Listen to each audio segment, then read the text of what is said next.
સુરત જિલ્લામાં ફરી એકવાર કેનાલ તૂટવાની ઘટના સામે આવી છે। માંગરોળ તાલુકાના કંટવા ગામની સીમમાં ઉકાઈ જમણા કાંઠાની કેનાલમાં મોટું ભંગાણ પડતા ખેડૂતોની ચિંતામાં વધારો થયો છે।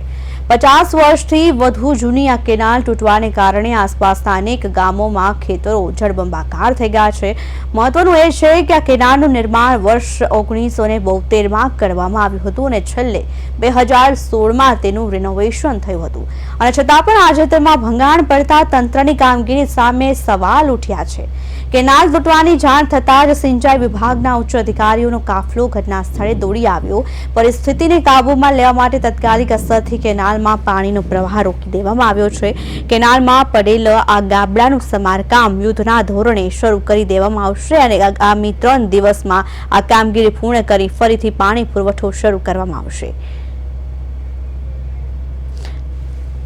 વધુ માહિતી માટે અમારા સંવાદદાતા કિરણસિંહ લાઈવ સુરતથી લાઈવ જોડાઈ ગયા છે। જી કિરણસિંહ, ફરીથી કેનાલ તૂટવાની છે એ ઘટના બની છે, શું છે અપડેટ્સ વધુ?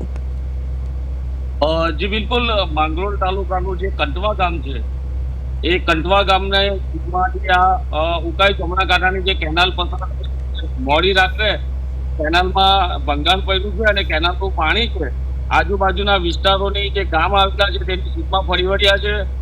હાલ અમારી જે ટીમ છે તો મોટી પાર્ટી ગામે છે અને મોટી પાર્ટી ગામે શ્રમજીવી પડાવ છે, સીડી કાપવાના જે મજૂરો આવ્યા હોય તો પડાવ છે, ત્યાં પડાવની અંદર સાથે જો તૂટવાના અચાનક કેનાલના પાણી ભરી હતા।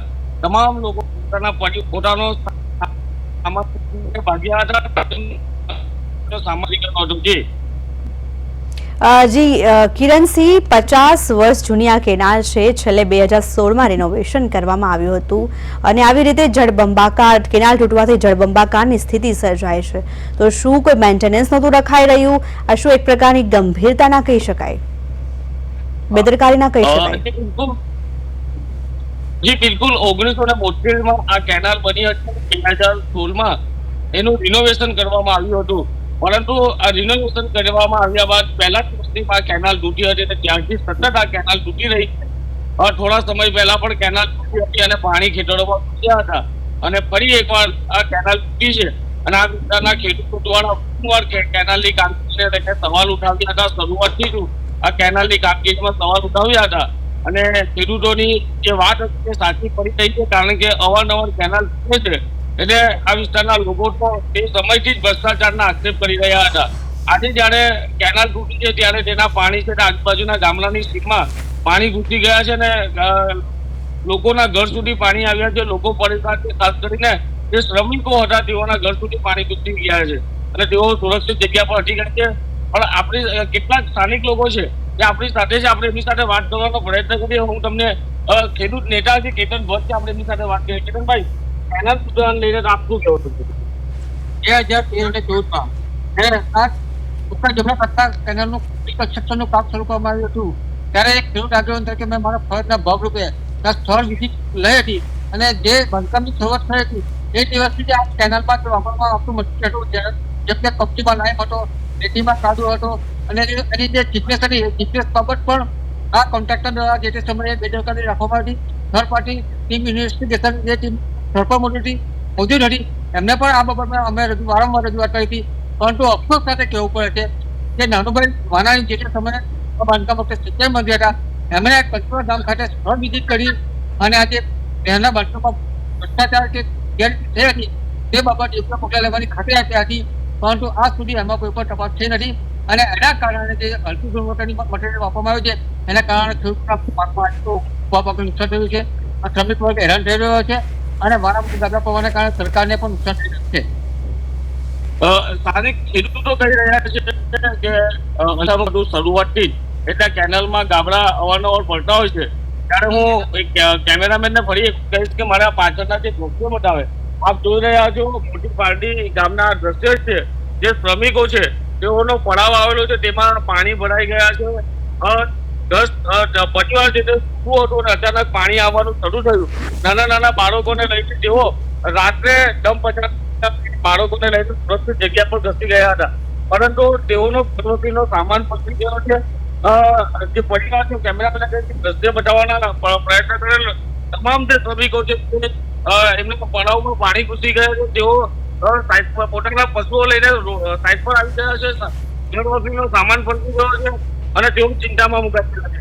પરંતુ સવાલ એ વાતનો છે કે કેનાલ તૂટી છે તેના લઈને હવે સવાલ પણ ઉઠી રહ્યા છે. એવું કહેવામાં આવ્યું છે કે જે હોય છે એના કરતા વધુ આવ્યું હતું.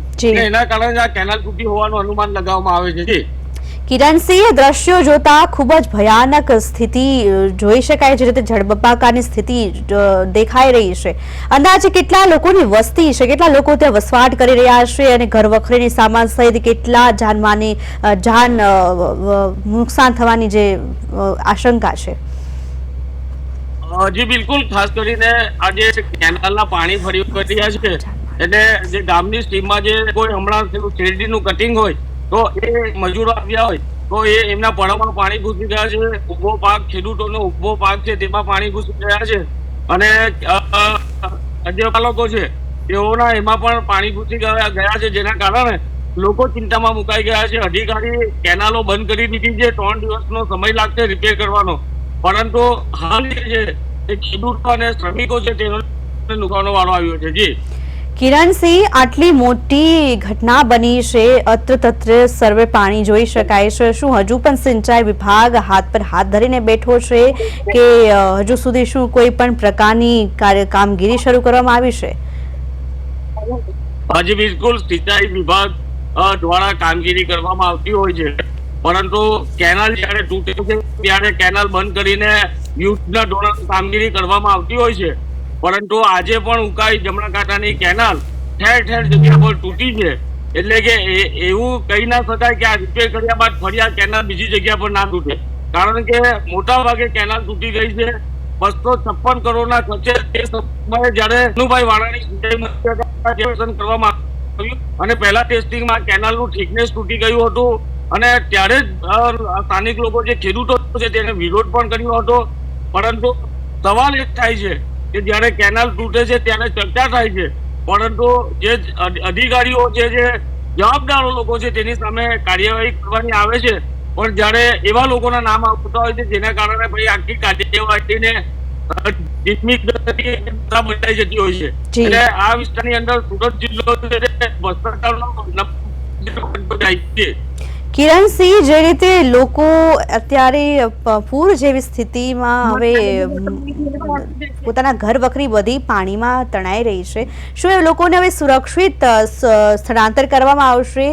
શું બાંહેધરી આપવામાં આવી છે કે તેઓને બીજી જગ્યાએ સ્થળાંતર કરવામાં આવશે કારણ કે તેમની માલહાનિને નુકસાન થયું છે? શું તેમને યોગ્ય વળતર આપવામાં આવશે?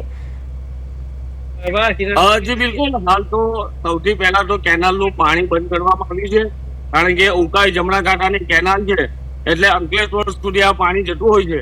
એટલે પાણીની બંધ કર્યા બાદ એક દિવસ આખો 24 કલાકથી વધુ સમય જતો હોય છે અને ત્યારબાદ એની રિપેરની કામગીરી કર્યા બાદ જે ખેડૂતોને નુકસાન થયું છે તેનું સર્વે કરવામાં આવે અને ત્યારબાદ એમને વળતર પણ આપવામાં આવે. પણ ખેડૂતો છે એટલા માટે નારાજ છે કારણ કે ખેડૂતો રજૂઆત કરી રહ્યા છે પણ એમની વાત કોઈ સાંભળ. હવે જયારે કેનાલ તૂટી છે ત્યારે અધિકારીઓ કામે લાગી ગયા છે. યોજના ધોરણે અધિકારીઓ કેનાલ રિપેરના કામે લાગશે હવે, પરંતુ સવાલ એ થાય છે કે કોઈ પણ વિકાસના કામો કરોડો રૂપિયા પ્રજાના ટેક્સના પૈસાની જયારે વિકાસના કામો થતા હોય છે તો એ લાંબો સમય ટકતા કેમ નથી? એવા સવાલો છે તે આ વિસ્તારના લોકો ઉઠાવી રહ્યા છે. જી કિરણસિંહ, સમગ્ર માહિતી બદલ આપનો આભાર. ઉકાઈ જમણા કાંઠાની કેનાલમાં મોટું ભંગાણ જોવા મળ્યું છે. કંઠવા ગામના ખેતરો કેનાલ તૂટવાથી જળબંબાકાર જેવી સ્થિતિ સર્જાઈ છે. આ 3 દિવસમાં સમારકામ પૂર્ણ થશે એવું તંત્ર તરફથી કહેવામાં આવ્યું છે. કેનાલ તૂટતા આસપાસના ખેતરોમાં પાણી ભરાઈ ગયું છે. ખેતરોના પાણી ભરાતા ખેડૂતોના ઉભા પાકને નુકસાન જવાની આશંકા દેખાઈ રહી છે.